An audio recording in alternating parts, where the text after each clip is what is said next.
Hello guys! Welcome back to my channel. Ngayon mag-wiring tayo ng ating water pump gamit ang drop wire. Ninakaw kasi yung dating wiring niya na copper wire. So sa ngayon, hindi ko alam kung gagana talaga siya. Kasi yung dating gamit ko na wire, number 10 na copper. Nung sinubukan ko ng maliit na wire, number 14, hindi gumagana yung pump kasi yung pump ko is DC volts, 12 volts na DC, gamit lang ang renewable energy. Ngayon, itatry ko sa drop wire baka sakali na umandar yung water pump. Ninakaw kasi yung dating wire niya, pinagtripan siguro, pinakilo kasi nga copper yon, mas napagtripan ng mga masasamang loob.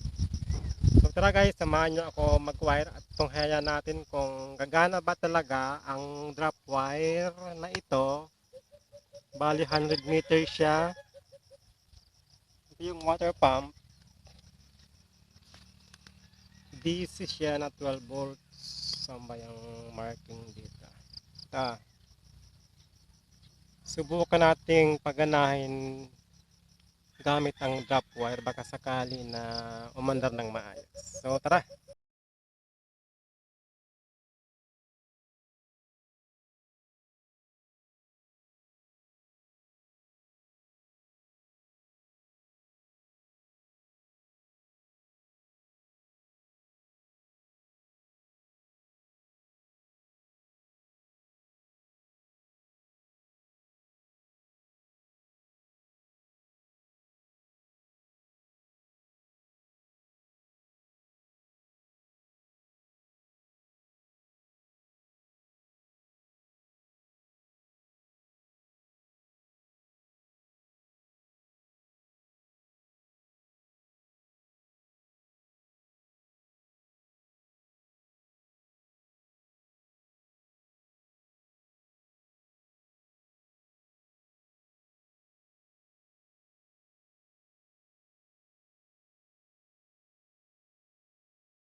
Ito na yung karugtong ng drop wire.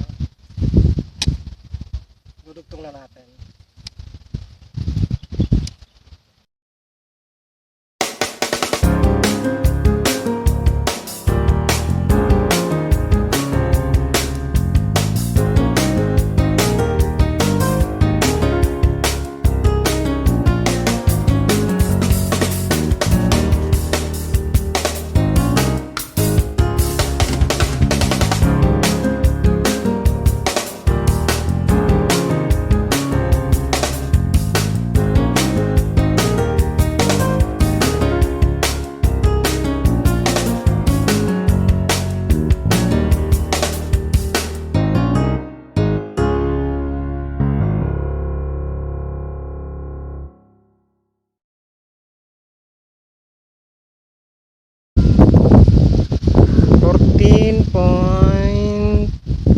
Two 14.2 yung voltahe galing dito sa source.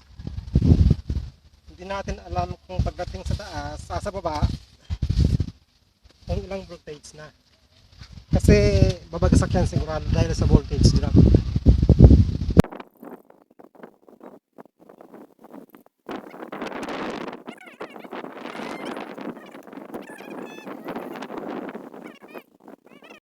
Okay, ito ang aking battery, 200 ampere hour siya, Motolite. Ayan, almost 3 years nang ginagamit ko. Ito yung wire niya papunta ng water pump. Ito na yun, ito na. Okay, yung dinugtong ko kanina. Okay, kung may imagine nyo guys, doon tayo galing kanina sa baba, yung yero na bahay na yun, yung yero na bubong. Ngayon galing doon Doon nakalagay yung water pump. Dito naman binabato yung tubig. Diyan sa bubong na yan. Diyan nakalagay yung water tank. Ito naman yung aking solar panel.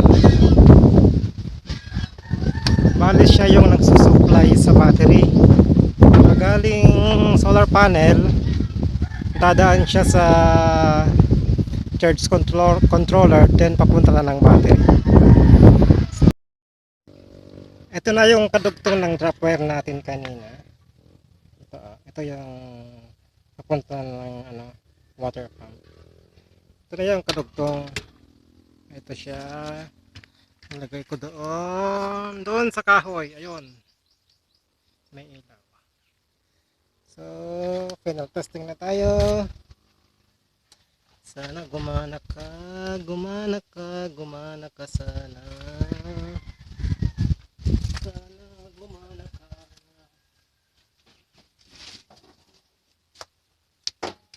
Okay.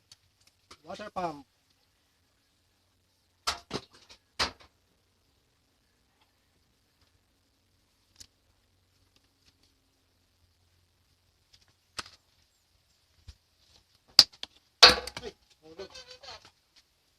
Check muna natin voltahe.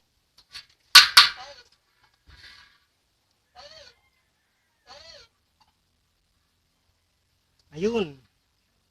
13.6, 13.5 bumaba agad. Kanina 14.2. Yan. So malaki yung voltage drop talaga, no? Saka pagka solar talaga, hindi siya nag-fix ng 12 volts. Maximum siya sa 14.5. Ayun, mandar. So ito yung buga niya. Madumi. Linis muna pag may time. Yun. Compare sa dati.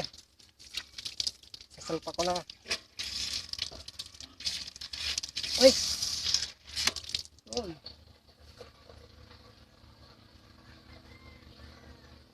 Yun.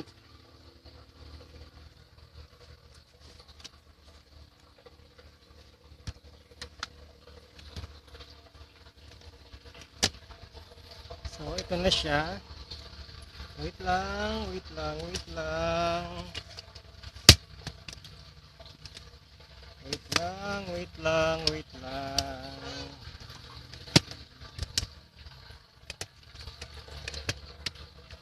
Gusto ko lang ipagkita yung kung paano ko ba ito sinat up.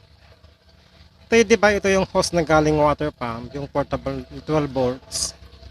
So dito, nagalagay ako ng check valve para yung pressure ng tubig hindi siya babalik sa pump. Nagalagay din ako ng pressure gauge. Sa ganyang gauge, ibig sabihin yung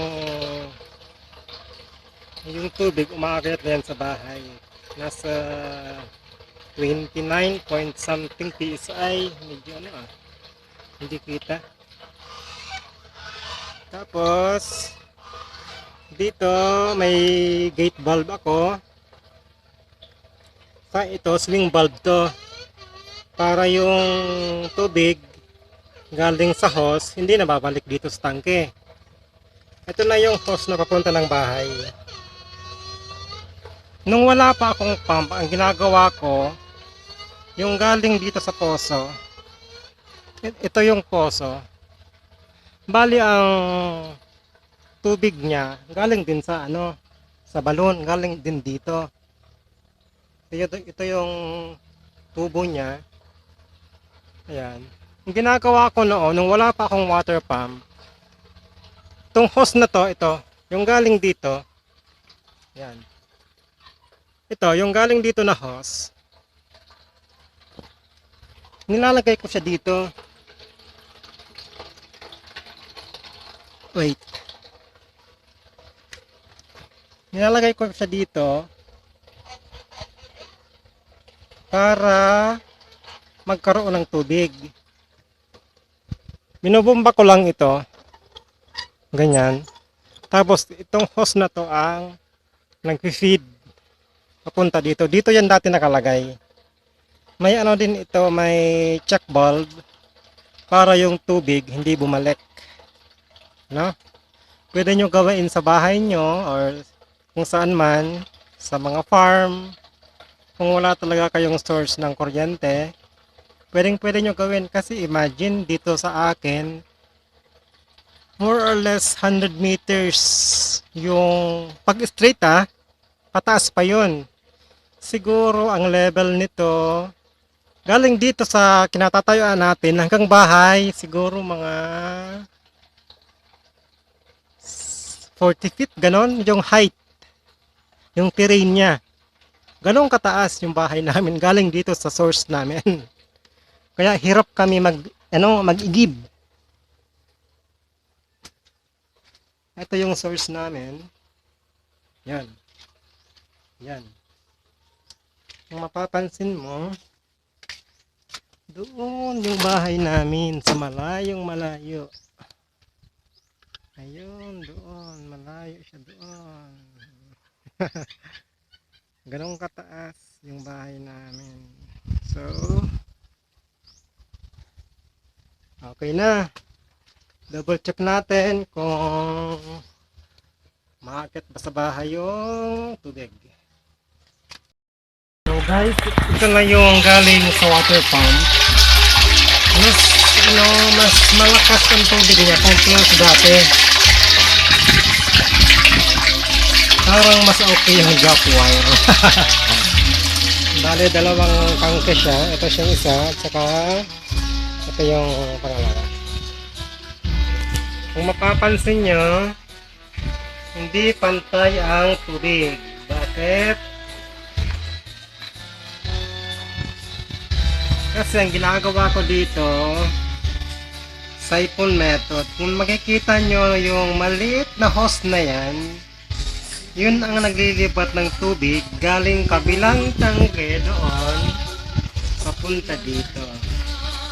Ang tawag doon, siphon method. Okay? Kung gusto nyo malaman kung paano ginagawa, just comment down and subscribe.